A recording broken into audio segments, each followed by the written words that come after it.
I want to update everyone on the ransomware cyber attack that impacted on the Colonial pipeline over this past week. As of yesterday evening, Colonial has begun restarting the flow of refined products in their pipeline.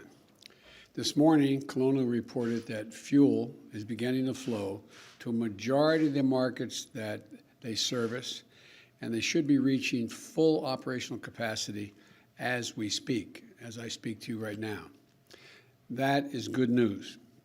But I want to be clear, we'll not feel the effects at the pump immediately. This is not like flicking on a light switch. This pipeline is 5,500 miles long. It had never been fully shut down its entire history, and so fully, and we have to, now they have to safely and fully return to normal operations, and it's going to take some time. And there may be some hiccups, like I just had, along the way here. Still, we expect to see a region-by-region return to normalcy beginning this weekend and continuing into next week. In the meantime, I want to update you on what our administration is doing to accelerate this process, to mitigate shortages, and to protect you from price gouging, protect the American people from price gouging, all those along the line. First, we relaxed rules for pipeline operators to provide flexibility for emergency personnel to help manually get portions of the pipeline up and running earlier this week.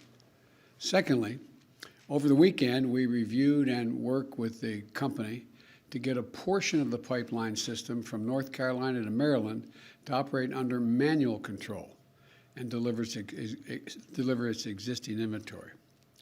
In addition, we put in place emergency orders that lifts the hours restrictions and allowed states to lift weight restrictions for tank truck drivers to be on the road. This allows those drivers to work more and carry more fuel to the affected regions. Third, the Environmental Protection Agency issued a targeted 20-day waiver of standards in several states to give fuel suppliers more flexibility to use available fuels where they're needed, which will boost the fuel supply. And those last two actions have made tens of millions of gallons of additional fuel available each day to be able to be distributed. Put another way, the extraordinary measures the administration has taken, we estimate, sent enough gas to stations to fill the tanks of over 5 million vehicles in the last few days. Fourthly, as part of an effort to use every possible means to accelerate fuel deliveries, last night I granted a waiver of the Jones Act to fuel suppliers. This allows non-U.S. flagged vessels to transport refined fuel products from the Gulf of Mexico to affected areas, and we'll grant additional waivers if necessary. These steps are temporary, but they will remain in place until full service is fully restored. This is a whole of government response to get more fuel more quickly to where it's needed and to limit the pain being felt by American customers. Now, here's what drives the driver in the states that are affected. Here's what you can do, the drivers. Don't panic, number one. I know seeing lines at the pumps or gas stations with no gas can be extremely stressful, but this is a temporary situation. Do not get more gas than you need in the next few days. As I said, we expect the situation to begin to improve by the weekend and into early next week, and gasoline supply is coming back online, and panic buying will only slow the process.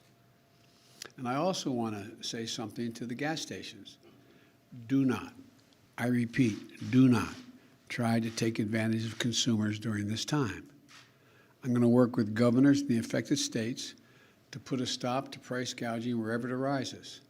And I'm asking our federal agencies to stand ready to provide assistance to state-level efforts to monitor and address any price gouging at the pump. Nobody should be using this situation for financial gain. That's what the hackers are trying to do. That's what they're about, not us. That's not who we are. And as for the people who carried out this attack, the FBI has released details on the attack, so Others can take steps to prevent from being victimized like Colonial has been.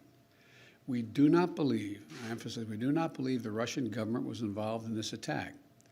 But we do have strong reason to believe that the criminals who did the attack are living in Russia. That's where it came from. We're from Russia. We have been in direct communications with Moscow about the imperative for responsible countries to take decisive action against these ransomware networks. And we're also going to pursue a measure to disrupt their ability to operate. And our Justice Department has launched a new task force dedicated to prosecuting ransomware hackers to the full extent of the law. And finally, let me say that this event is providing an urgent reminder of why we need to harden our infrastructure and make it more resilient against all threats, natural and man-made. My administration is continuing to safeguard our critical infrastructure, the majority of which is privately owned and managed, like Colonial Pipeline. Private entities are in charge of their own cybersecurity, and we know what they need. They need greater private sector investment in cybersecurity. And that's why we launched a new public-private initiative in April that is focusing on strengthening cybersecurity in the electric sector for natural gas, for pipelines, as well as water systems and other lifeline sectors. And last night, I signed an executive order to improve the nation's cybersecurity. It calls for federal agencies to work more closely with the private sector to share information, strengthen cybersecurity practices, and deploy technologies that increase reliance against cyber attacks. It outlines innovative ways the government will drive to deliver security and software, using federal buying power to jumpstart the market and improve the products that all Americans use.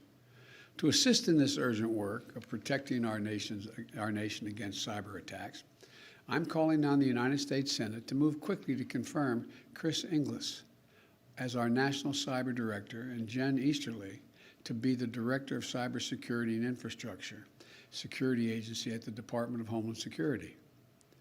In America, we've seen critical infrastructure taken offline by floods, fires, storms, and criminal hackers. In Texas last month, we saw what happens when storms hit power systems that aren't fully modernized or ready for the threats of extreme weather with tragic results.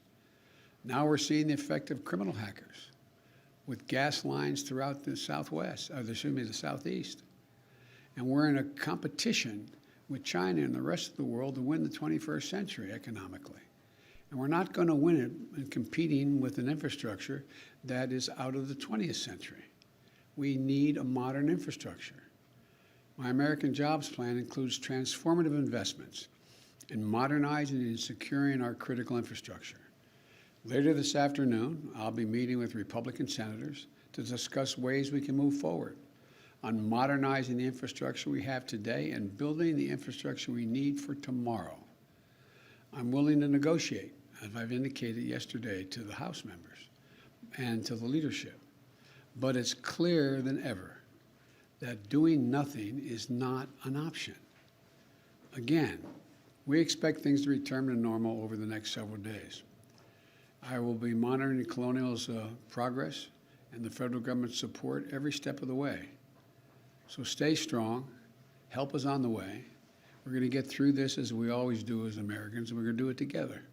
And it's going to be quick. God bless you all, and may God protect our troops.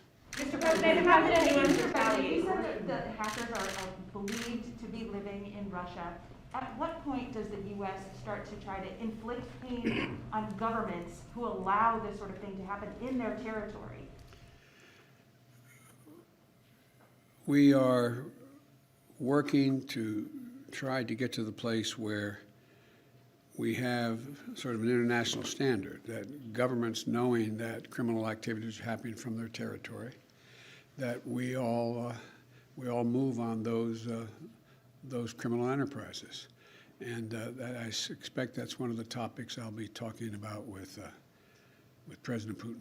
Are you confident that Putin was not involved? Are you confident that Putin was not involved? I am confident that I've read the report of the FBI accurately, and they say they were not. He was not. The government was not. What would you like Mr. to President, Wednesday's executive order mentions the Colonial pipeline directly, but the press release says it only encourages private sector companies to follow the federal government's lead, which encouragement is good, but in the face of profit, it's kind of sketchy. So what concrete steps is the administration taking to ensure that companies are prepared and held accountable for their cybersecurity issues? You've asked three different questions in that one thing, I think, as I understand it. The bottom line is that I cannot dictate that the private companies do certain things relative to cybersecurity. A lot of you are very seasoned reporters. You've been covering this debate up on the Capitol Hill before I became president, and unrelated to President Trump, just a debate internally among senators as to whether or not the government should be insisting, and it gets into privacy issues and a whole range of things. So that's going to be an ongoing negotiation.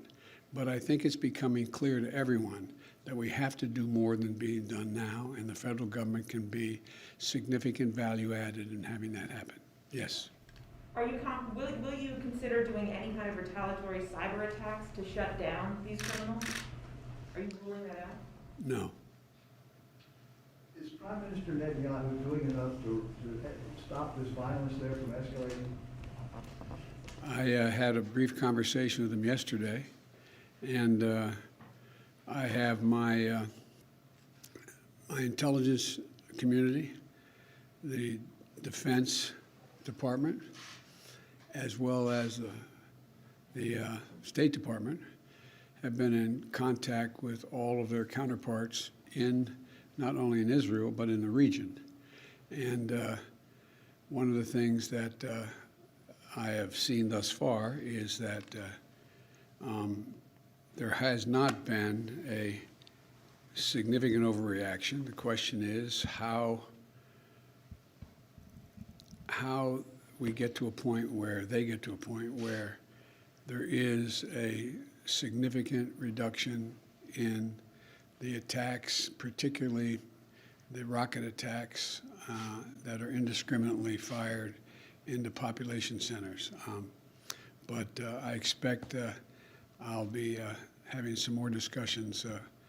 And we haven't just spoken with the Israelis, with the Egyptians, the Saudi, and others. So it's a work in progress right now. So thank you all so very much. Mr. President, would you take one more on the ransom? Were you briefed on the fact that the company did pay the ransom? I have no comment on that. Thank you. Thank you, sir.